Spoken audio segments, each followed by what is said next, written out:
Energy and mineral governance landscape, his leadership continues to drive strategic initiatives that promote sustainable resource management, regional collaboration, and energy security. Today, he joins us to share insightful perspectives on advancing regional cooperation and innovation within the oil and energy sectors. Please join me in welcoming our keynote, Mr.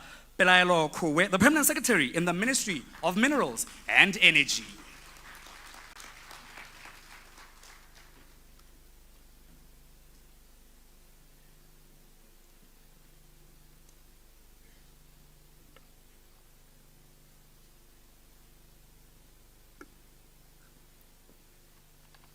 Thank you, Director of Ceremonies.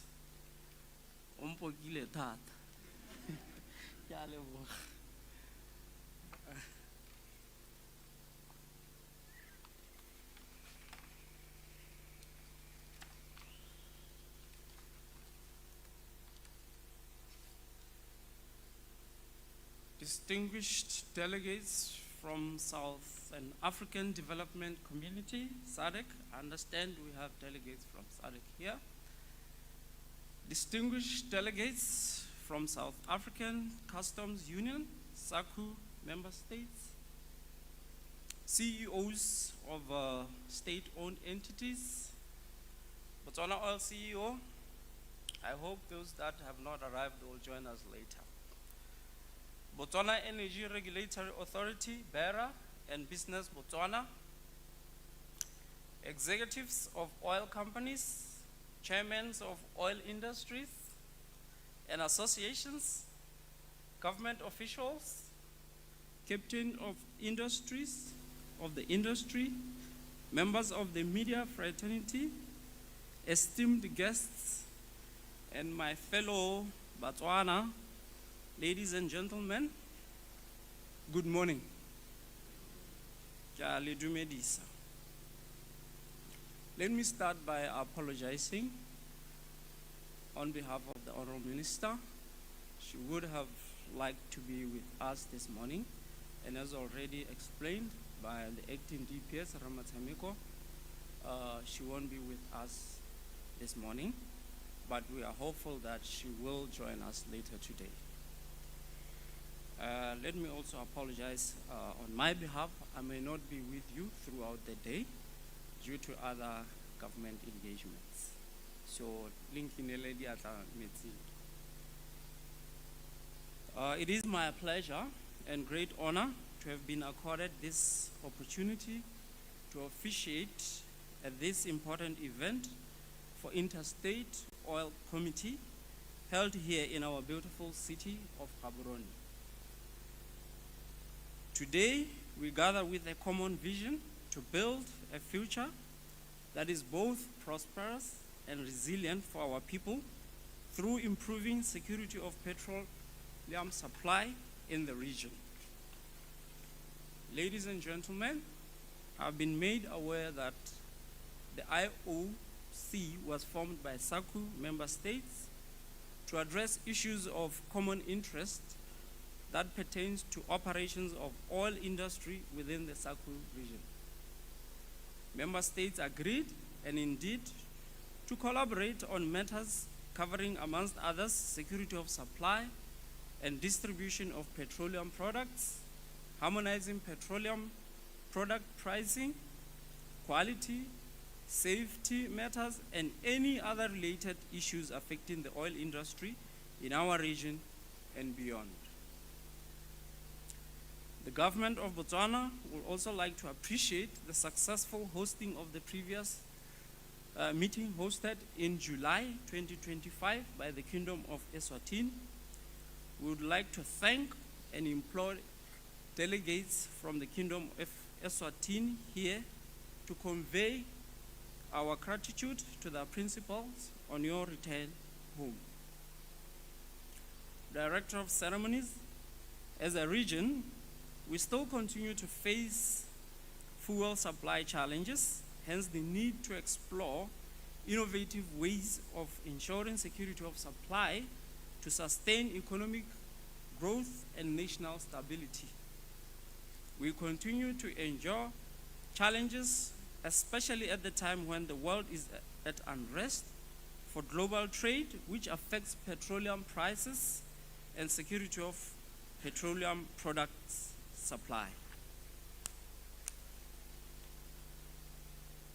The government of Botswana is therefore exploring the development of biofuels, coal to liquid, as well as possible collaboration with other member states for joint procurement from international markets. As we continue to face critical need for additional storage capacity, this becomes the area of increased focus in terms of financing, stock holding, and effective procurement strategies. Ladies and gentlemen, there is a need for member states to critically look at the strategies for ensuring security of supply of petroleum products, and this continues to be a subject of discussion. Ensuring the security of supply of petroleum products therefore remains a key milestone to be achieved by each member country and indeed as a collective.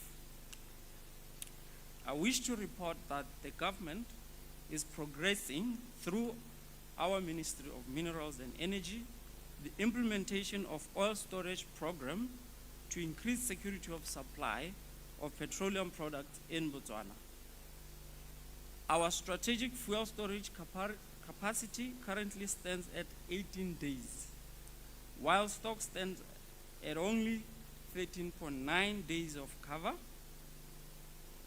Through the government funding, Botswana Oil Limited is advancing major strategic projects to increase capacity to 100 days cover.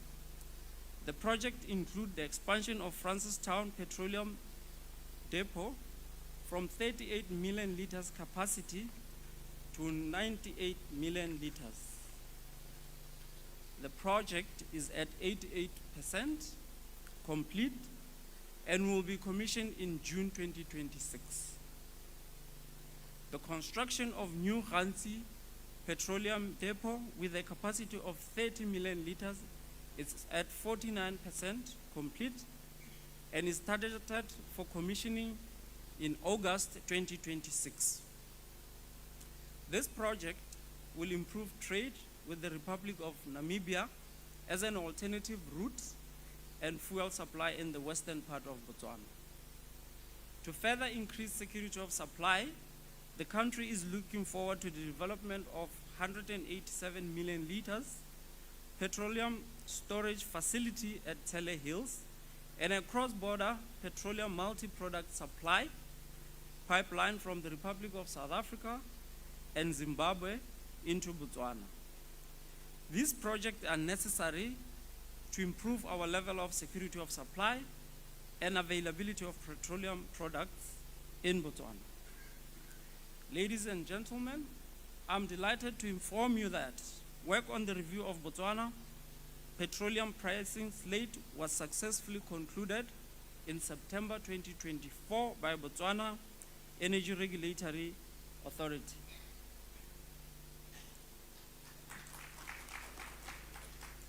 Is it 2024 or 2025? It's September 2025, not 2024. I just saw the CEO looking at me like, are you sure? The work also included development of wholesale margin model and pricing slate for alternative route for fuel supply from Republic of Mozambique and Namibia, hence improving the security of supply for the country. This is in line with our national energy policy statement that prices for petroleum products will be set in a manner that will balance the interest of suppliers, retailers, and consumers. I'm also pleased to announce that the implementation of the revised price slate commenced this year on the 1st of June 2025, and it is progressing well. It is important to highlight that the absence of the pricing slate for alternative routes in the past had a negative impact on the National Petroleum Fund, as government had to pay substantial amounts to fuel importers as a way of price differentials. Therefore, the development and incorporation of pricing slate for alternative routes came as a huge relief to the NPF, which is already under pressure from other obligations. Ladies and gentlemen, I'm reliably informed that the official meeting will be briefed on the outstanding matters from the previous meetings. The meeting is also to discuss intensively new issues, specifically the proposals for IOC Secretariat, and to review the SADC Petroleum Subcommittee and standardization of fuel quality across the region.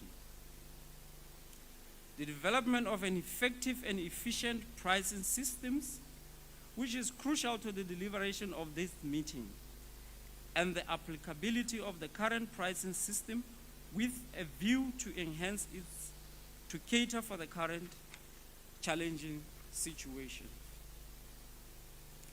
Ladies and gentlemen, as I conclude, let me emphasize that the journey towards ensuring security of supply in the region is one we are boldly committed to. I wish to challenge and urge Botswana to explore businesses in this space, participating in the downstream activities of the industry supply chain, together with the support of each government, organizations, business, and citizens. We can create a region with sustainable economies and secure our future. Let me once again appreciate your attendance to this meeting, which I believe will be very productive. May I also encourage all to participate meaningfully, and above all, enjoy your stay in this beautiful city of Gaborone. I understand the organizers have also arranged a networking dinner, which I hope you will enjoy. On behalf of the ministry, and indeed by extension on behalf of the government of Botswana, I officially open the IOC seminar and would like to thank you all for your attention and all those who have made this day a success. Lastly, I give thanks to our sponsors, Vera, BOL, Bofinet, Botswana Fuel, Petro Hyper, Kwanukeng, NCI, and Prax. Baretu, Tolansen.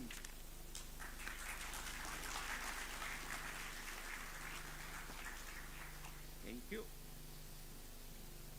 Thank you so much, Mr. Kowe. But if I could just have you remain on stage with myself, as I would like to also, just wait for me there, also invite to the stage the CEO of Botswana Oil, Meshak Tsekedi, to present to the peers a token of appreciation. The team, where is that token of appreciation?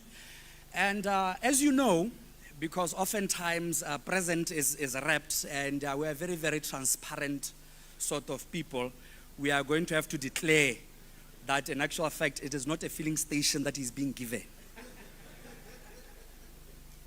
Team, how far are we with that token of appreciation?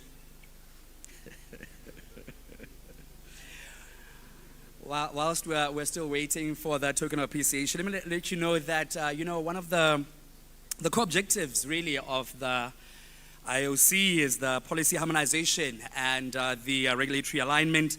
The idea really here is to develop common standards, policies and legal frameworks governing oil exploration, production and transportation, storage and market across these 5 member states, as well as to address cross-border licensing, taxation and safety protocols. La go to go gifta PS ka petrol station. Ora re ka tsala ba ka leka. Ya no ke a dumela gore ka tswa le yone.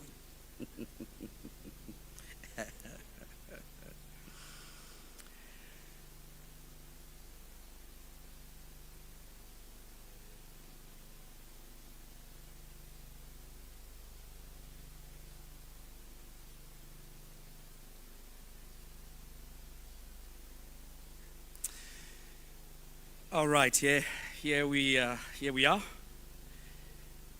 give it to the CEO to give it to the PS.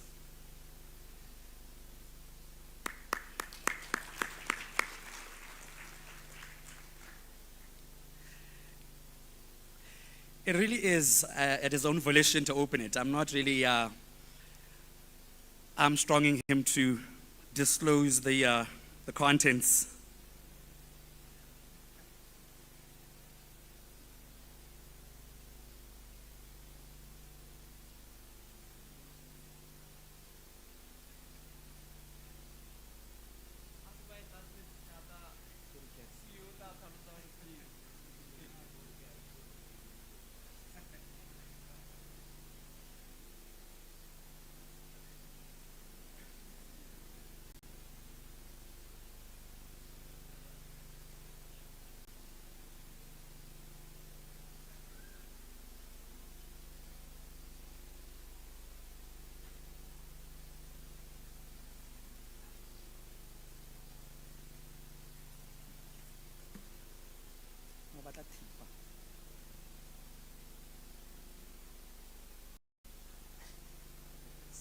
There we are.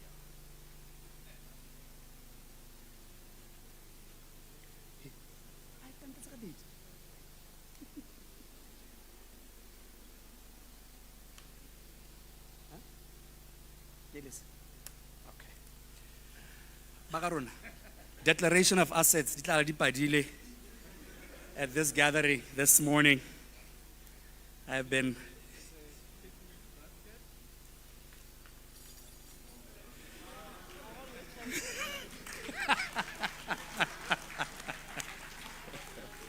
Yeah, PS to remain here. Look, we are very good for time, and we've did quite well in the management of time. And I'm just going to follow the proceedings.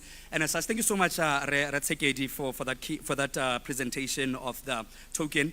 At this point, I am going to call the different heads of delegation and their team to come and have a photo opportunity with the PSO board camera personnel. Please come close. And as such, I'm going to start off by calling the heads of delegates from the Kingdom of Eswatini to make their way to the stage to have a photo opportunity with Re Kuwe. If there is a team that is with their head, please also kindly join for this photo opportunity. The Kingdom of Lesotho, please be on standby after these few snaps. You'll also be joining the PS for a photo opportunity.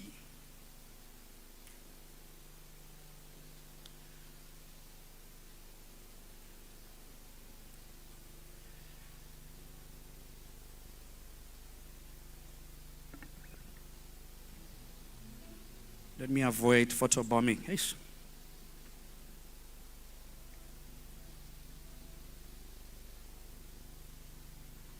Right, if I could have from the Kingdom of Lesotho to also make their way for the photo opportunity. Followed closely by representatives coming out of the Republic of Namibia.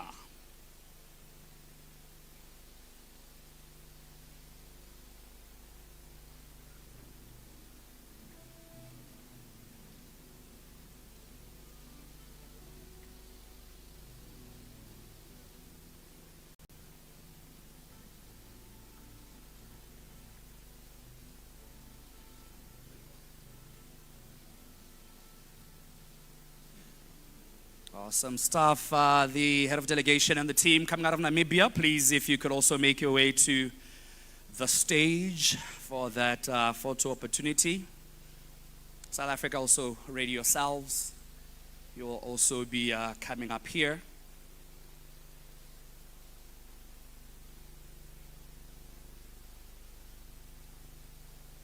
I think it's nice to take a picture with a bit of a melodious sound in the background. So if you have something, thank you. There we are.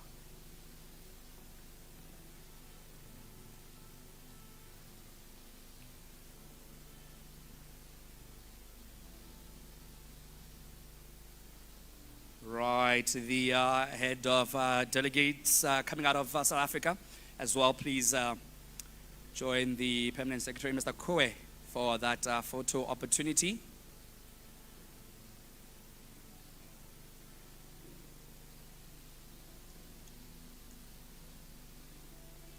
And as soon as that is all said and done, I will be requesting the team from the ministry and associated partners to then lead the PS and the VIPs for a group photo outside of the building.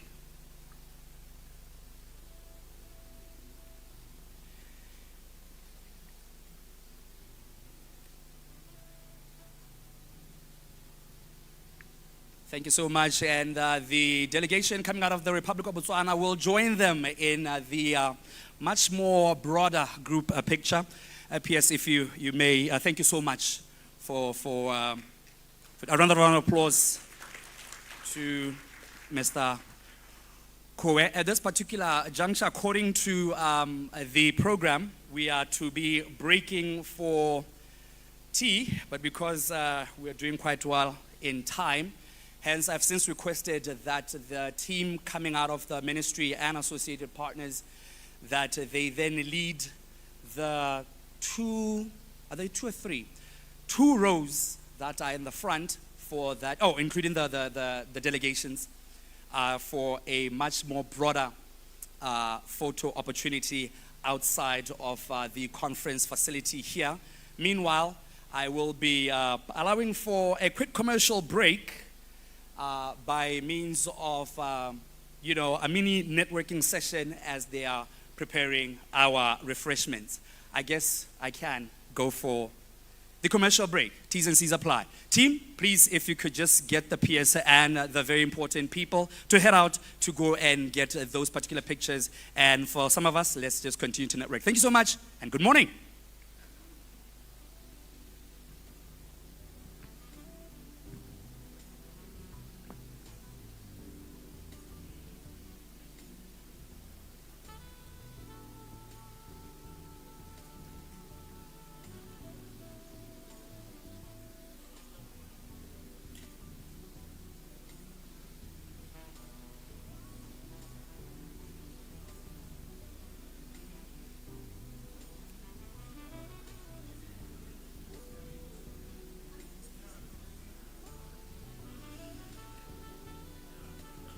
Please, let's reconvene in the conference hall at 10:30.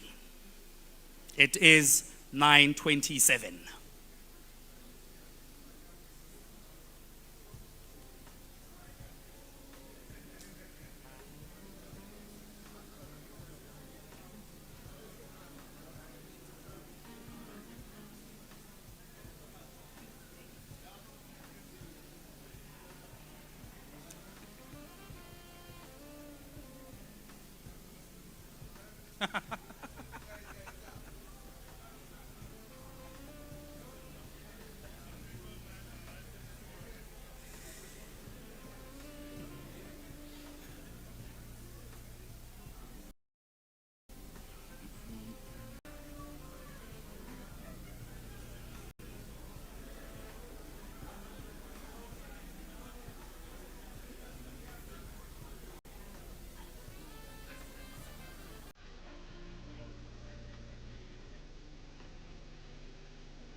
Ladies and gentlemen,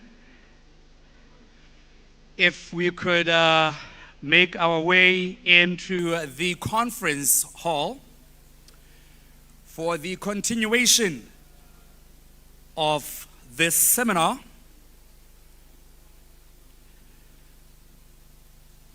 I am reliably informed that we are all nourished from the refreshments, and as such, we might as well press on.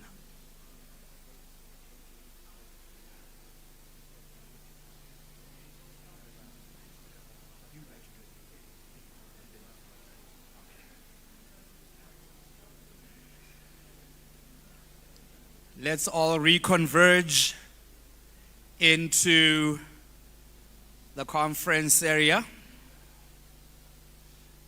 We are ready to proceed with the second part of the official proceedings of the seminar. Remember, it is held under the theme Ensuring Regional Fuel Supply Security.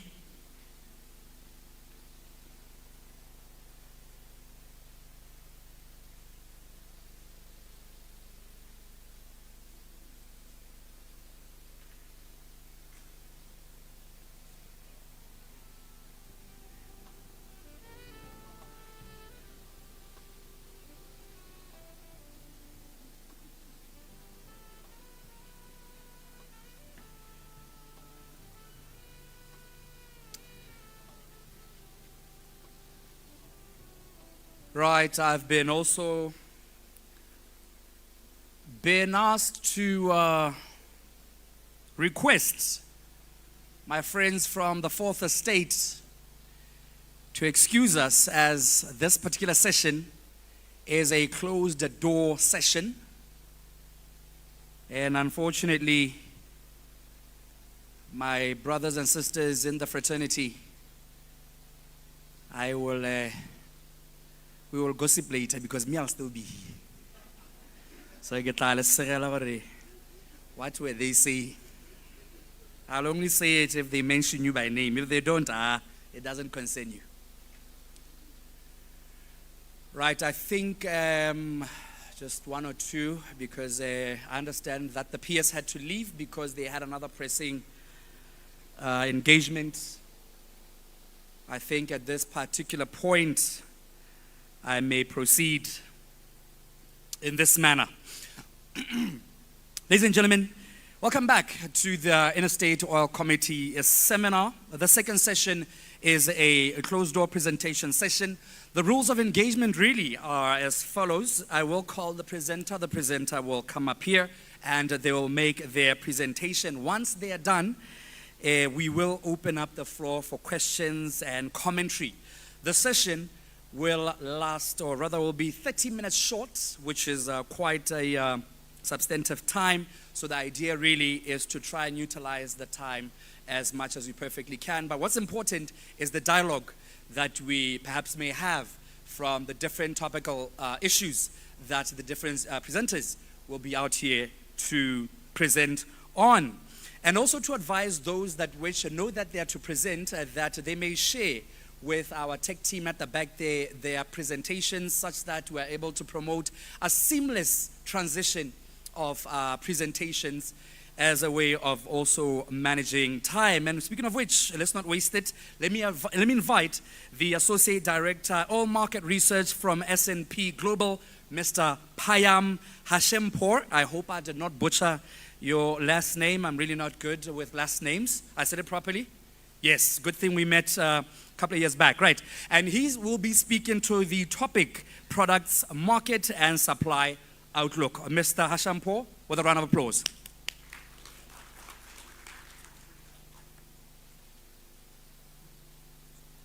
Just one moment, sorry about that, Mr. Hashempor. I actually forgot to make this very, very important pronouncement. If I could just have the DPS to assist with this particular presentation.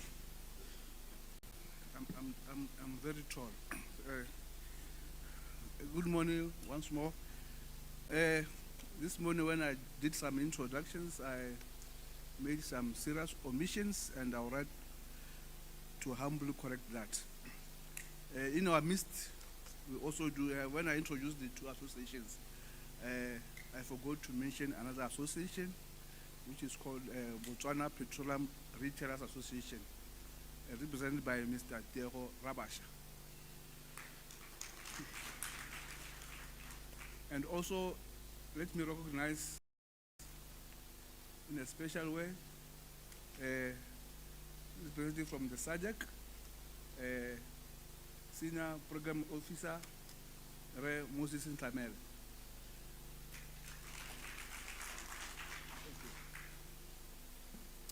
Thank you so much. Mr. Hash, the podium is all yours.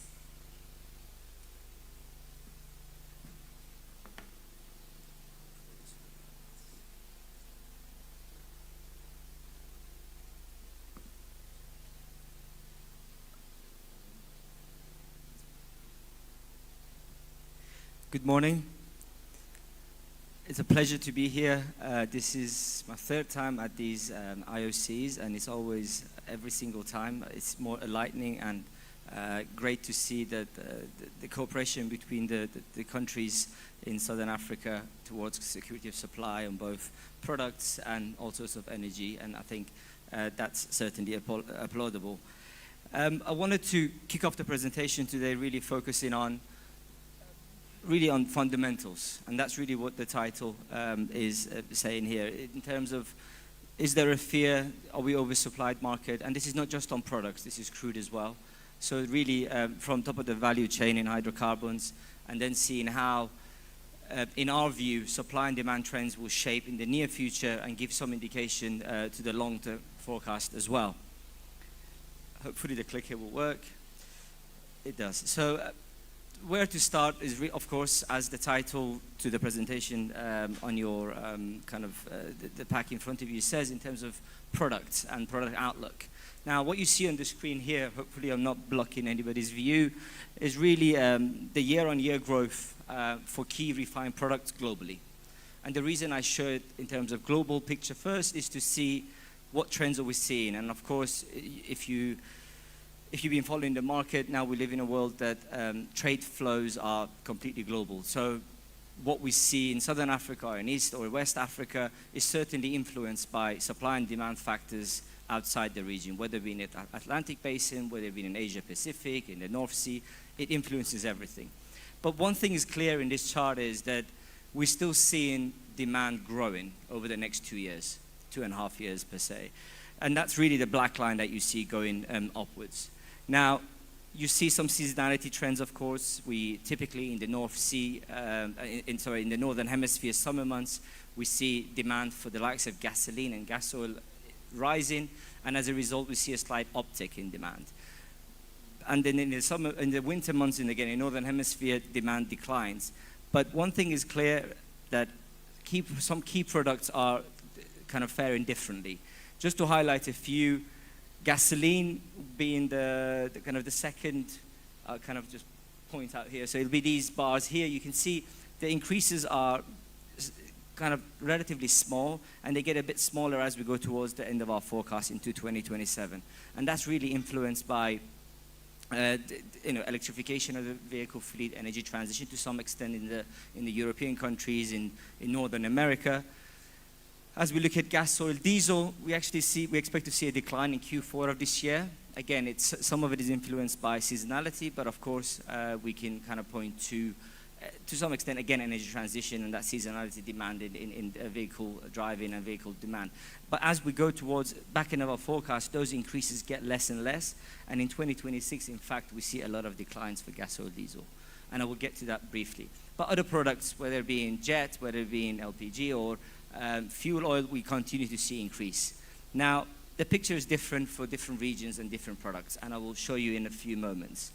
But I've briefly touched on the influence and the impact that energy transition and electrification of the vehicle fleet has had on demand. We did an outlook back in 2021, looking at trying to forecast what percentage of car sales, new car sales, will be EVs. And here we're just looking at light vehicles, not heavy-duty vehicles.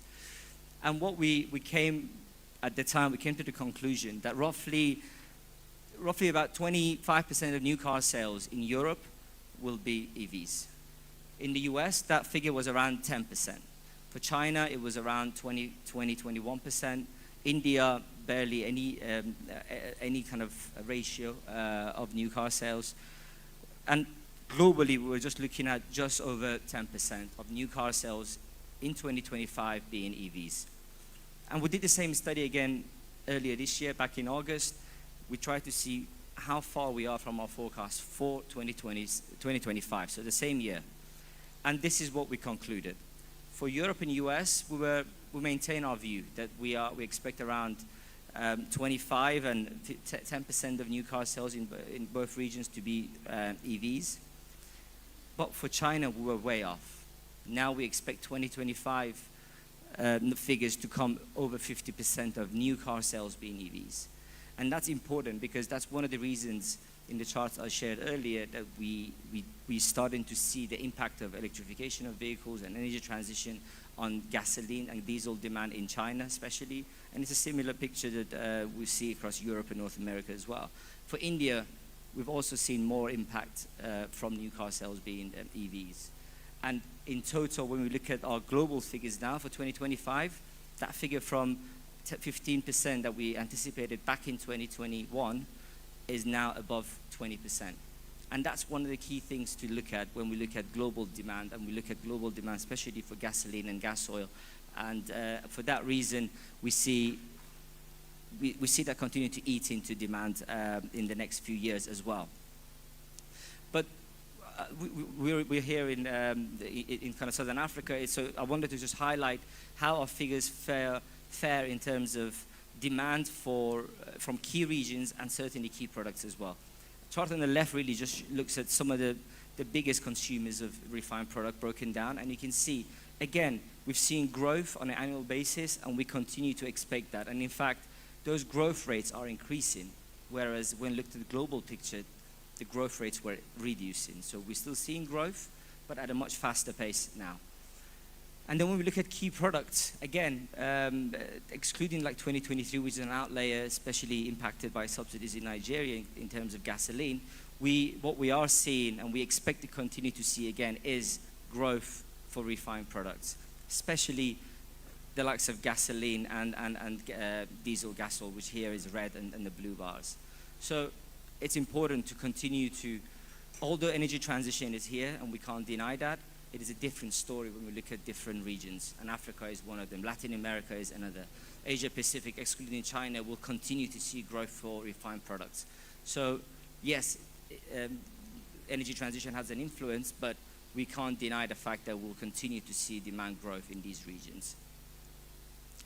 Now to the supply front of the picture. So as I touched on earlier in terms of fundamentals, right? So now we expect to see, do we expect to see less or more crude oil?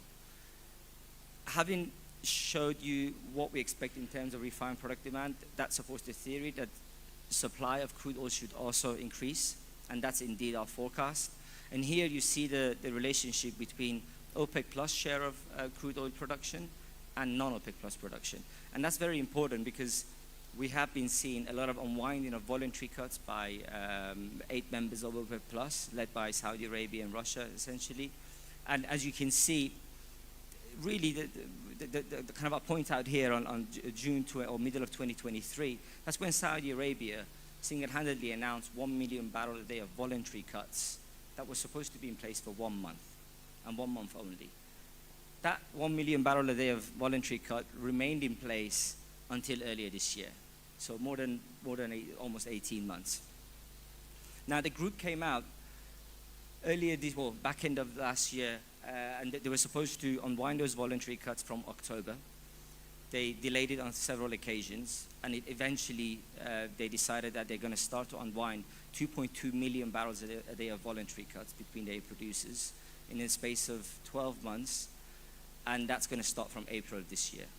Now, the pace that the group have gone ahead and unwinded those cuts, or at least announced that they will do it, has been much faster than initially announced. So it was supposed to be 12 months, as I mentioned, but it was almost done by September. At least that's what the announcements were. So that's one of the reasons we've seen some pressure on Brent prices, especially So it's been adding to that supply, oversupply in the market that we've seen. Although the group hasn't completely unwinded those 2.2 million barrels a day yet, but they certainly have increased production, and they've announced that they will continue to do so until December of this year, until when they will pause those unwinding or increase of production. Now, our estimates show that there is a gap between what has been produced and what has been announced that will be produced, but the key thing is that they have been increasing. And as we go to the kind of the winter months, so especially end of Q4 and Q1 again, we expect to see demand for refined products to decline and come under pressure, and that really will lead to an oversupply in the market. So if all stays kind of relatively the same, we don't see any impact by geopolitical tensions, by Russia-Ukraine, or Ukrainian drone attacks on infrastructure in Russia, or any other events, whether in the Middle East or elsewhere impacting supply, we should see prices come under pressure. But the role has changed now. You can see that gap between the two sets of producers has closed. And I must add that in terms of OPEC plus production here, we exclude Iran, Libya, and Venezuela because they haven't been participating in the voluntary cuts or supply cut management at all, due to mostly sanctions in case of Iran and Venezuela. But as we go towards the end of our forecast, you started to see that gap between the two sets of producers widening. And the reason behind that is we expect OPEC plus at some point throughout 2026 to actually start cutting production again, because we see a market that is going to be well oversupplied. And for that reason, we can't really point out exactly when. You could make an argument that it will be Q1 of 2026, or it could be the second half of 2026. But we kind of, for now, we're accounting overall in 2027. I touched on sanctions briefly, and of course that's important, especially to look at on the crude market and refined product, and how that's going to influence other global regions in terms of being the end users of products. Now, the importance of this chart is around crude, and the reason for that is we saw a huge kind of a shift in trade flows early in 2022 since the invasion of Ukraine by Russia. And what we saw was, before the sanctions actually were introduced for crude and refined products on back end of 2022 and early 2023, what we saw was self-sanctioning by a lot of European refiners. So the European refiners were the biggest buyers of Russian oil and Russian fuels especially. And what we started to notice is that they stepped away, and India started taking advantage of those heavily discounted barrels. So if we go back a little bit in time, those barrels were being traded at a discount of $35 to $40 a barrel for early periods of 2022. And Indian refiners started taking advantage, and throughout the 2022 and 2023, they, as you can see, they rapidly increased their intake, and they bought as much as 2 million barrels a day of Russian barrels on several months during the period. Now, you see fluctuations purely because this is just based on shipping data, but the trend is quite similar. Now, Indian shares has remained relatively flat in terms of the range within it, but we have started to see an uptick towards the end of October, and the reason behind that is uncertainty around sanctions. So a lot of buyers didn't know what's going to be announced, how sanctions will be impacting their affordability and kind of ability to purchase Russian oils. So we always see that trend. Prior to sanctions, we see an uptick, and now over the course of November, we've seen actually intakes slightly drop. So there might be an influence, but our view is that most of that influence is going to be in the very, very near term. And we expect again to see some sort of a similar trade shift at a smaller volume in the kind of the medium term, so towards the 2026 period and 2027. So although it will have an impact, we don't see it, and this is the similar picture for products. We will see an uptick in perhaps crude and products afloat on tankers, but eventually after a few months we'll see trade shift help clear those glut of oil that's in water. Now, before I kind of go more to the refined products in the region, I just wanted to see what happens when we put our supply picture and demand picture together, and what does it do for balances. So here again, it's just the annual growth rate of demand for crude oil, so refinery demand essentially. And what we've seen is non-OPEC plus production increasing year on year, and we expect that trend to continue, although the pace of that increase is less now, and we expect that to decline again in 2027, but it will grow. For OPEC Plus production, we saw 2 years or 3 years of declines prior to 2025. And that was again because of agreed cuts and extra voluntary cuts on several occasions. And we saw declines of over 1 million barrels a day on both years. 2025 is different. Since the unwinding has taken place, now we're seeing production, of course, increase, and that's why you see those green now being in a positive territory. 2026 will be the same, although we expect some kind of announcement on cuts, but the pause will mean year on year we'll see growth. But 2027, as I mentioned before, is different. We see a decline for the group. Iran, Libya, and Venezuela, again, we've kind of excluded them from the group, but you can see how their figures fell. And it's interesting to see. Iran has been sanctioned heavily by the US, but their production and their exports have been growing over the course of 23 and 24. They've been exporting more than 1 million barrels a day of oil. Most of it, of course, going to China, and that just shows that sanctions, although they do work in terms of limiting access perhaps to cash, especially in terms of Russia, it hasn't hampered flows. And that's really the aim of sanctions, we believe, by the EU. It's not to cripple the market in terms of supply or really starve the market from supply of oil, but it is to reduce cash intake from sale of those barrels. And we continue to believe that's the case. But we see some pressure, especially on Venezuela and Iran, and we see them declining. In the case of Libya, we still expect production to remain relatively flat and perhaps marginal increases. But we've heard earlier from the honorable gentleman about how security of supply is important. This is the same for crude. And the reason I highlight this is because over the last few years, especially last few months in 2025, we've seen a high volume of crude oil go to inventories in China especially. And that's where the red bars represent here. And as much as 1 million barrels a day of crude at times have gone to storage in China. And that's really security of supply. It's nothing else. They're taking advantage of lower oil prices, of course, and they're building on strategic reserves. But that's certainly one of the key reasons that, again, prices have been relatively well supported despite a market that is oversupplied. And we continue to believe that China will continue to stockpile.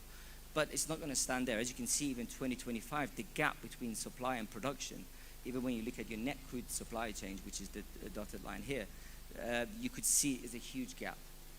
And that opens the door for more storage. And where do we see that going?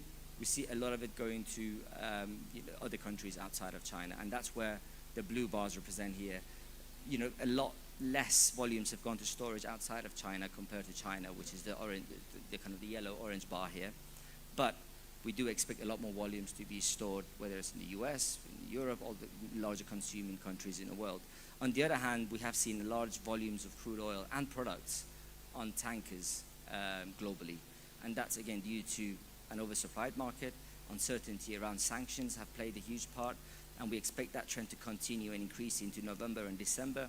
And as we go towards the end of this year and demand grows, despite, kind of factoring in seasonality, we start to see those red bars eventually start to kind of reduce in size.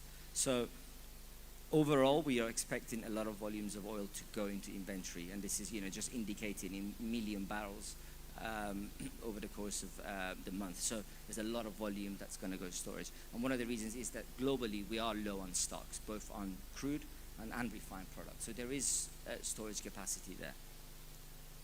What does it mean for prices? This is our latest view.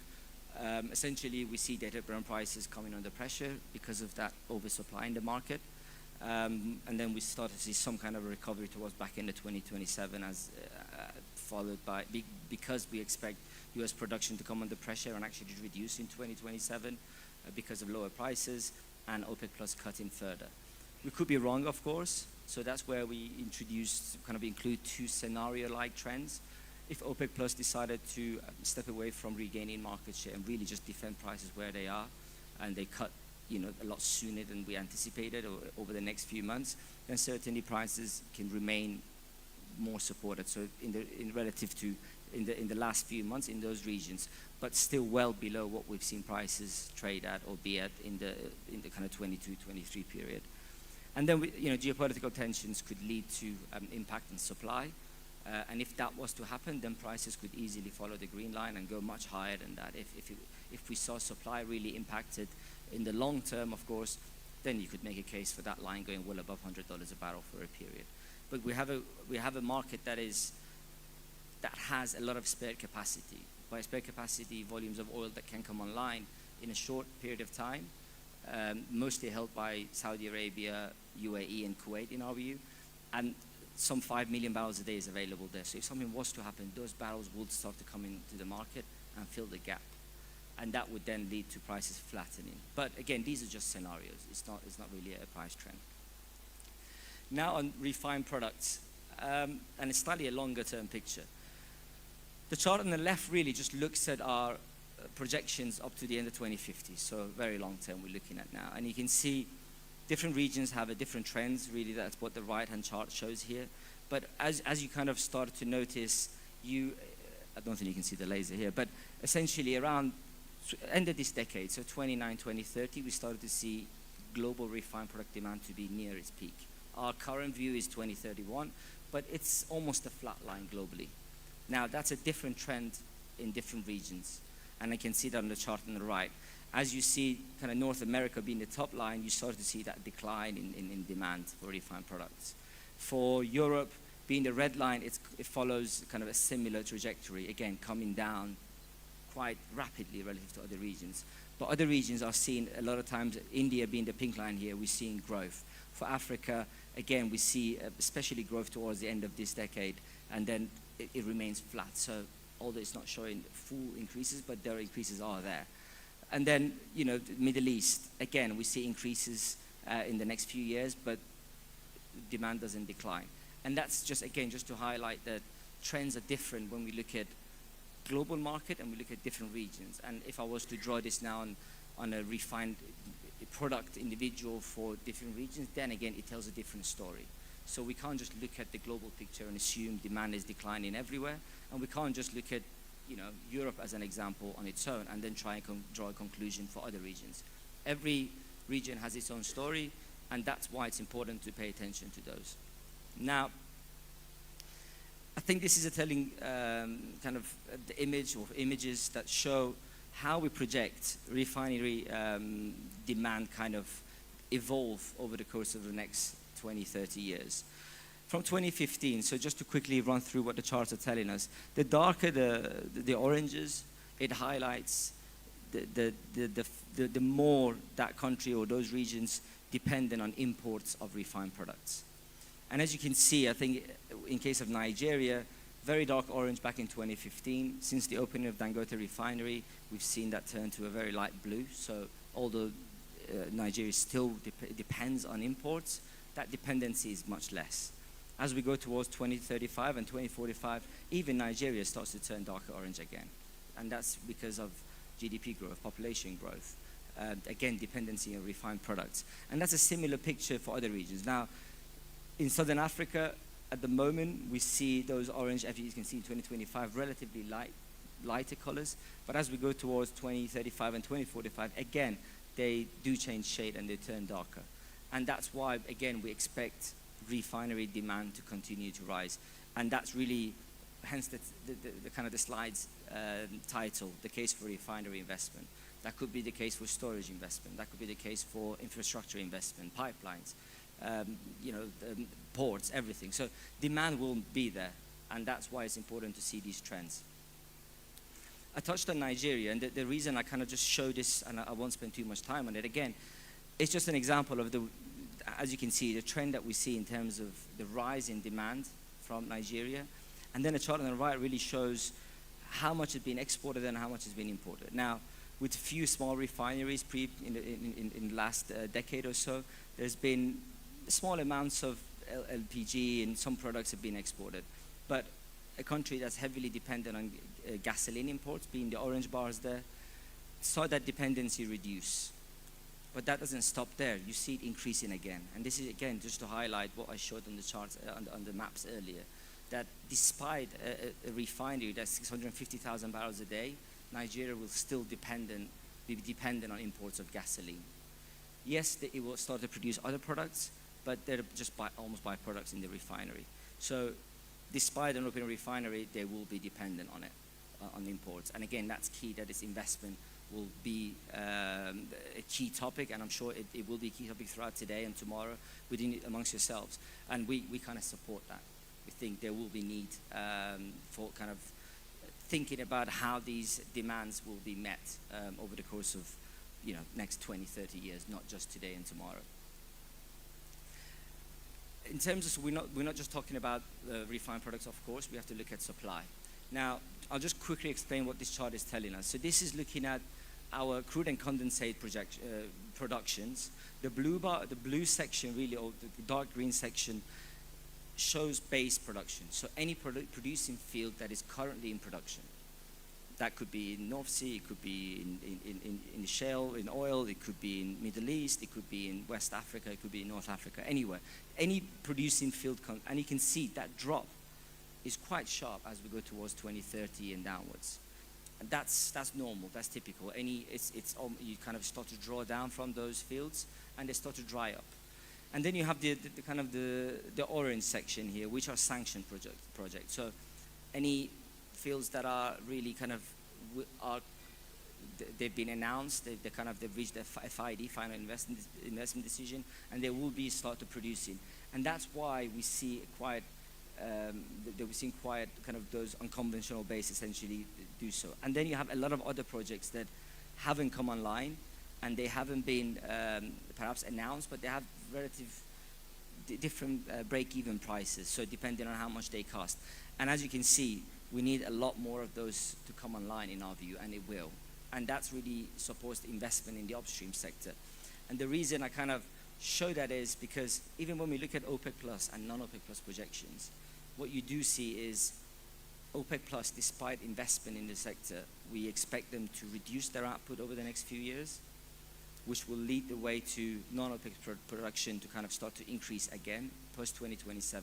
If you recall, I mentioned US production will it will decrease in 2027 in our view, but that doesn't mean that's the end of it. In fact, we see US production to peak in 2035 in our latest outlook, and that's how the picture looks.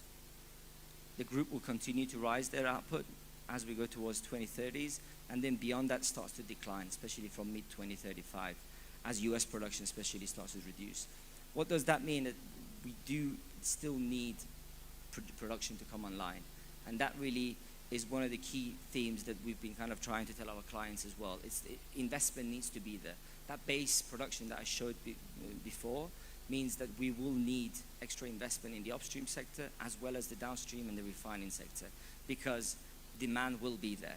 Although demand globally, we expect it to start to decline in 2030s, that doesn't mean production will be substantial enough to meet that. And that's where investment in the upstream sector will be relevant and certainly important. And I will kind of just close on this chart. And the reason I show this is because we all know that the United States has been investing heavily, shale oil production has been increasing, but what does it look like in the near future? Again, I touched on how we see declines and how we don't show them fully here, but I'm just looking at the positive side of the image right now. But as you can see, 27, 28, we don't see any increases. As we go towards 29, we see increases creeping back in, and then they started producing towards their peak output. And then you have a country like Guyana, not producing any oil 4 or 5 years ago, and now producing up to close to 1 million or more than 1 million barrels a day in the last few months. And we expect them to continue to increase production. You have Brazil. They've been again investing in the sector. They've done very well in terms of keeping their production higher and improving on it, and they will continue to do so in the medium to long term. And then there's Canada again. We've seen that those increases, especially since the opening of the TMX pipeline, helping reduce that glut of oil or bottleneck of oil that has cleared now, and they're kind of producing more. But then there are other smaller producing countries that we expect them to start to produce and try to meet and kind of fill that gap that's going to be left with that base decline production. And of course, Namibia is part of that picture, and we expect, although it could be 2029, it could be 2030 when we see first oil from Namibia. Our view is that it's going to be in those regions. So if we sweet spot 2030, we sort of see volumes help that undersupply in the market being met. So it's very important, again, just to touch on the importance of investment in both upstream and downstream, and infrastructure will continue to be there. And this doesn't stop there. Beyond 2035, we still need investment in this sector. And we've seen that over the last few years, we've seen upstream investment reaching its peak, over $500 billion globally. So the investments are still there, but we are in a kind of tricky patch in the short term in a market that is well oversupplied. And a lot of it is to do shale oil, of course, and non-OPEC plus production. But on both refined products and crude, we continue to almost beat the drum that investment needs to take place, both on infrastructure and upstream and downstream projects. With that, I'm happy to, hopefully I'm not over time, but with that, I'm happy to take any questions. Right, another round of applause for Mr. Hash. The rules of engagement are very straightforward. You just show by raise of hand, you introduce yourself, your organization, and you put the question to the gentleman. And it is open for questions now. If the questions are too hard, I'll just try to avoid them. So, yeah. Yes. Okay, there's a question here. I will share my mic. Here we go. Thank you, Hash, for the elaborate presentation. My name is Abednego Ekanjo from the Ministry of Industries, Mines and Energy from Namibia. I'm just curious on the EV penetration into the oil market. I mean into the transportation market. Obviously competing with vehicles that are powered by oil. Just in terms of the outlook, I'm curious: is it promising for consumers, especially here in the Southern African region?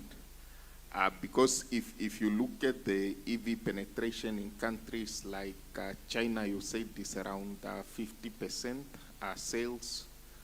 The US, there is also a lot of penetration there. And considering the investments that have been made into those markets in terms of refining crude, I'm just curious, where do we see the movement of that oil? Will it have an impact on prices? I mean, when EVs are penetrating these big markets like China, for our consumers in this region, are we expecting significant impact on the price to come down? Because obviously you have big refineries in these countries, and when EVs are coming on board, these volumes have to move somewhere. Or are we foreseeing these investments, because obviously big investments have been made in these markets, the likes of China, US, etc. But now with the EVs coming in, how do you foresee, will investments go down in these markets, or will these volumes be pushed to regions like Southern Africa, where the EVs are not really that tied into them? Just the impact on prices. Thank you. I think I can answer it in two different ways. I think one is, will it have a huge impact on displacing demand for oil globally? In the short term is perhaps not a lot, but when we look at our projections in 2035, we see that impact on oil demand. So those new car sales, being EV, will displace about 6 to 7 million barrels of oil in 2035. So reduces the reliance on refined product essentially by 7 million barrels a day. Well, that's a quite substantial amount. However, again, the story is different for different regions. And although it is displacing it, it doesn't mean it's going to support prices or necessarily put pressure on prices. And the reason behind that is we are seeing a lot of refineries in those regions that are seeing a higher, a kind of a higher share of EVs in their market, those refineries are coming under pressure. Europe is a prime example. UK is another kind of more specific example. 2 refineries closed down over the last two years. So it doesn't necessarily mean just because demand is reducing in those regions, we're going to get excess supply. Refineries are closing with them. And it's a similar picture in Americas as well. We are seeing closure of refineries, again, to some extent due to demand declining, or kind of they're really coming under pressure from more sophisticated, more complex refineries from Asia Pacific, from Middle East. Even Dangote, it will put pressure on those refineries in the Atlantic Basin. Overall, I think, yes, even Africa market will start to be penetrated by EVs, but the impact is going to be much further down our forecast, so much longer, in a much longer period or longer term, essentially. Overall, in terms of price, I think it really depends how fast this energy transition evolve, how fast the markets really rise their intake of EVs. Now, we don't expect that the sharp increases that we saw even in China over the last few years to continue at that pace, but there's still increases there. But overall, I think it's a balance between supply and demand. I think it doesn't mean necessarily just because there's less demand in Europe and the US or the Atlantic Basin, that's going to really push those products towards Southern Africa. Now, investment in Middle East and in Asia Pacific has been much heavier in terms of refinery. So there is more refineries out there. There's more complex refineries. They can run heavier, more sour grades and produce more valuable products. And that could support, of course. And that's why perhaps you would see a lot of investments from on the Eastern Africa region, and that continues to be the case. But overall, I think we live in a global now. It's so dynamic, and trade can shift so quickly.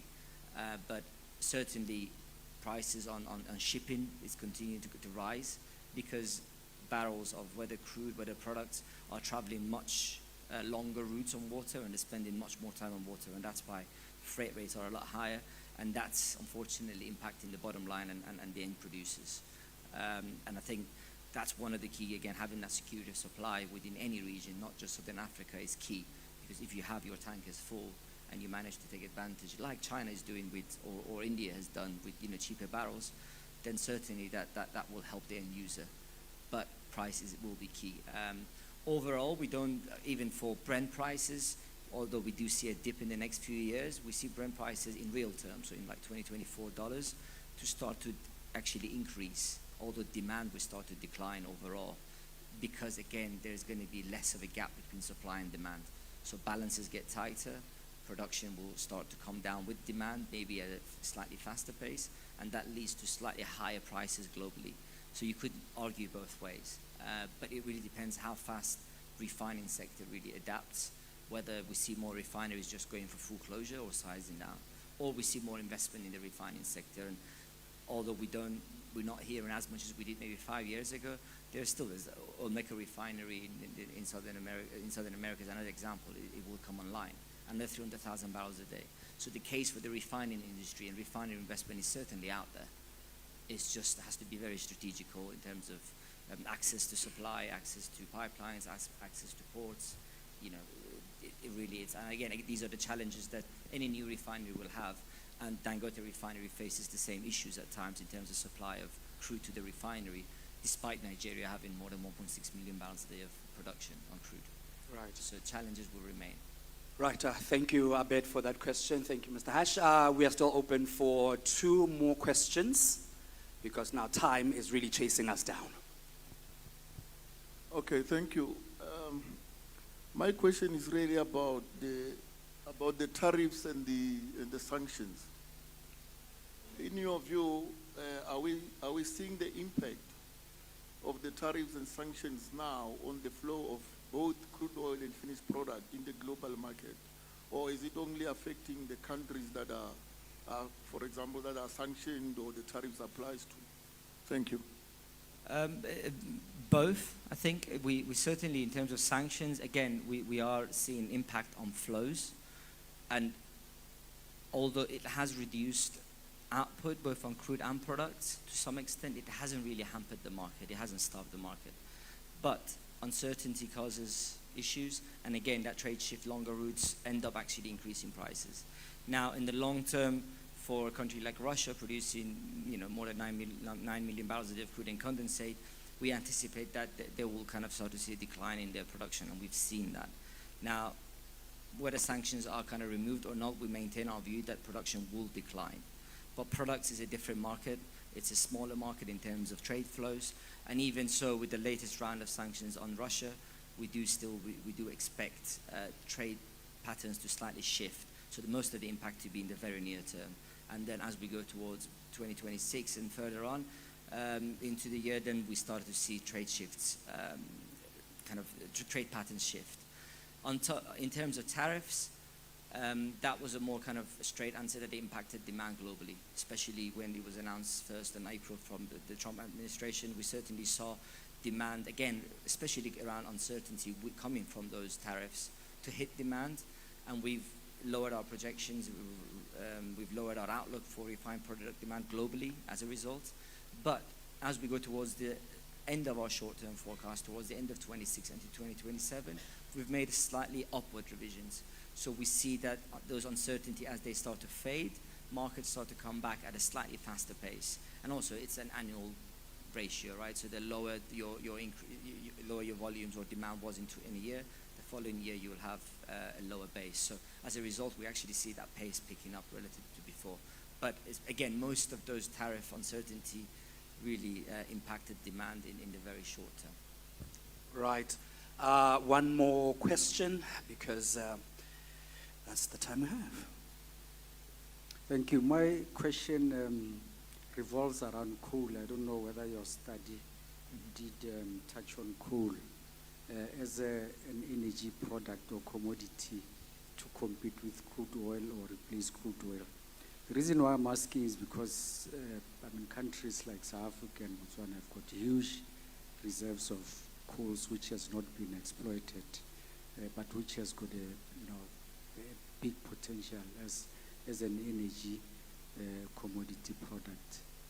So, the question is whether there is any chance that coal can also come into the mix and have an impact on the energy product. Thank you. I think we know. U.S. has also a huge reserves of coal, right? And they're still continuing to. I think there was announced about $100 million extra will be invested in investment kind of in efficiency around coal to liquids in the U.S. as well. So the question is not just in Southern Africa region in terms of regions that have coal. Our view is that I think price will be key in a world if electricity prices are very high and access to oil remains, quite expensive essentially, then yes, there's more of a case to be made. But at the end of the day, coal to liquid is a hugely energy intensive process itself.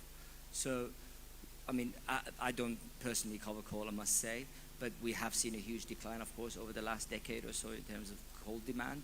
But it really comes down to energy transition, energy efficiency, net zero, and investment. But again, like a county like Wyoming in the US, they continue to be hugely dependent on coal. So I think it's really a question of size of these plants that are going to be invested on and how much output they will kind of be put into the market in terms of actual energy. But I couldn't really answer it any more specific just because coal isn't my area of expertise. But I would personally, my personal view would be that I would struggle to see a huge case globally for coal to liquids. But energy security is here with us. I think what we've seen certainly from 2022 between Russia and Ukraine, even the European refiners, European end consumers, energy transition, everybody was discussing it. As soon as they start paying more for electricity, they parked the idea. They stepped away from perhaps buying an electric car, myself included. And I will not be purchasing an electric car at least for the next 4 or 5 years. Just because electricity, in terms of unit of power, is 3 times more expensive than gas. So, the end user will kind of dictate where the investment will be to some extent. But the global picture remains the same, that everybody, COP20, in terms of net zero and 2050 goals, you could make a case that they are highly, highly unlikely, but they will play certainly a part. Right, and a split second of a question that I'll permit from the microphone is that side. Well, just quickly, I just wanted to understand the business case around refineries. We have not seen investment in refineries in particular in Africa. I think maybe the latest would have been the Dangote refinery. But we see more and more countries that produce crude around the world would not necessarily have a business case to set up a refinery. Could you just expand on what it is to have a business case to have a refinery?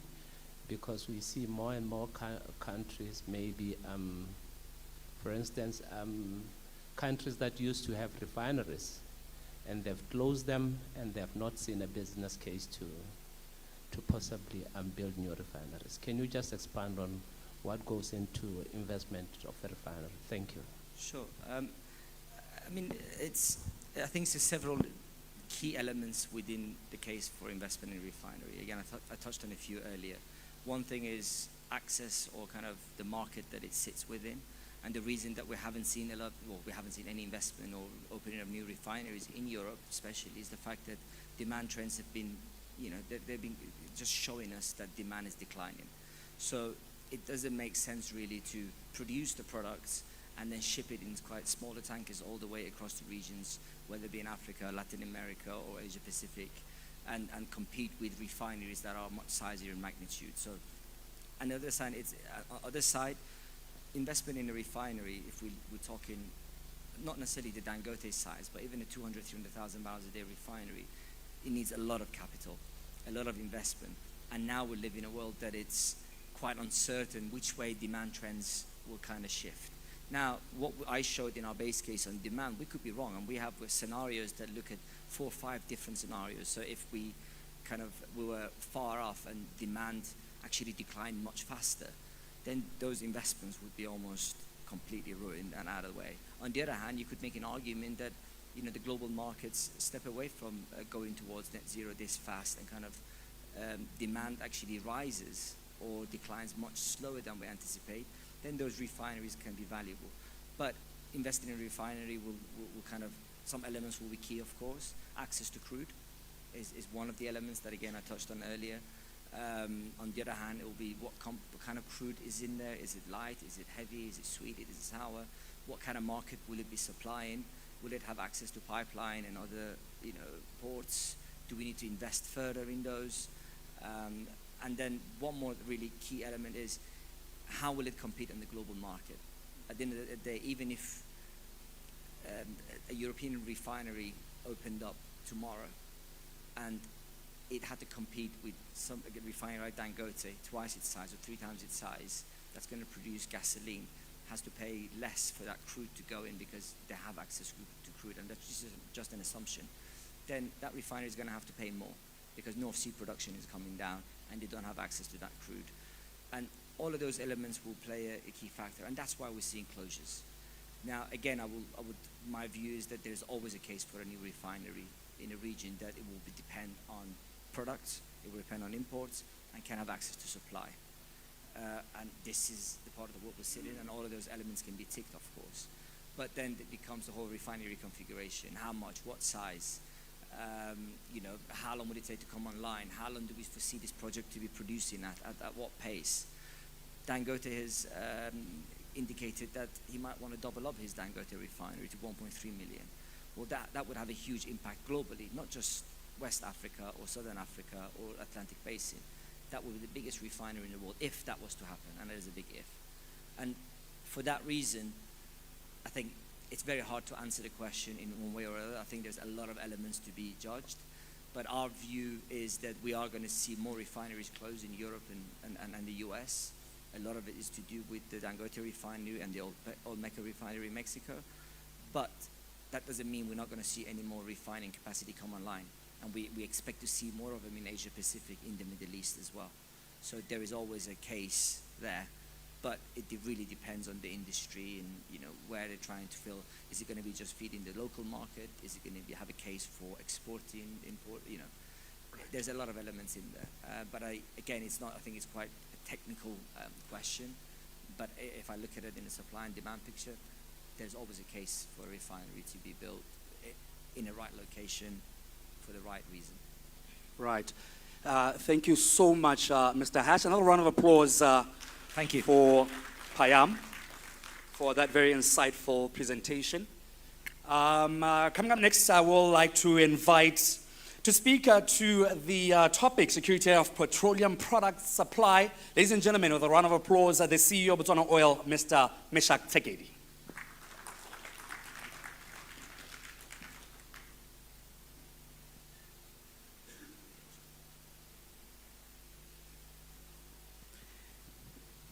Still morning.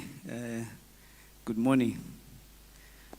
After such an insightful presentation, I think we could have deserved a break, right? I'm expecting my presentation somewhere where I should press. The technologist somewhere.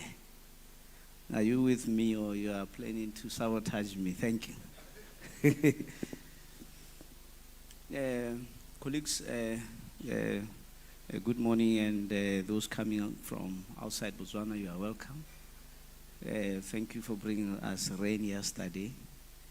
We are hoping for a better year this year. My name is Meshack Tsekedi, the CEO of Botswana Oil. I will just give you a quick overview of our security of supply here in Botswana, and I will probably, because it's an area of interest, I'll touch on some of the areas that Payam spoke about earlier. Oops. In the interest of time, I will not go through the protocol. Let me stand on the protocol already covered, and contents of my presentation, I will not spend a lot of time on them. To state the obvious, that Botswana Oil is the national company for Botswana, established as a company under Companies Act, wholly owned by government under the Ministry of Minerals and Energy. And the company was formed primarily for ensuring security of supply of petroleum products in the country, to manage the state-owned petroleum infrastructure, including any new projects, and look after the strategic reserves, which is the stock. But even more importantly, ensure meaningful participation or facilitate the meaningful participation of citizens in the sector. The company was conceived after government commissioned a number of studies, seeing that we import all the products that we consume in the country, to establish what's the best way to ensure security of supply in the country. Eventually, the company was established in 2013, and we started operations. Really, 2012 started operations in 2012. I will not go through the milestones, fine print, but the company has experienced growth over the years. Took over initially the petroleum infrastructure was outsourced to international companies. Botswana Oil took over the management of the infrastructure, built additional infrastructure to enable us to dispense fuel and improve security of supply, such as the development of a road loading and offloading gantry in the Gaborone depot, and eventually establishing fuel management systems, laboratories, and so forth, and started some of the infrastructure projects that I'll talk about. As a country, like I mentioned, we are landlocked. We import all our fuel consumption primarily, mainly from South Africa, about 1.3 billion liters, nearer to some of our neighboring countries. BOL primarily operates as an importer, with the international oil companies primarily operating as oil marketeers, and citizen companies also play across the value chain in various areas. As I said, the majority of our fuel from South Africa, we import from South Africa 60%. I'll touch on the reasons why. And as part of ensuring security of supply, we've had to diversify and import from some of the other countries such as Namibia and Mozambique. Our fuel grades, primarily petrol and diesel. We also have aviation fuel, jet and avgas. And 45% of which is petrol and 55 diesel. As I mentioned, after some studies and concerns by government, primarily to ensure security of supply of petroleum products, as you can imagine, driving mobility in the country and driving a lot of our industrialization. Over reliance on the one source and one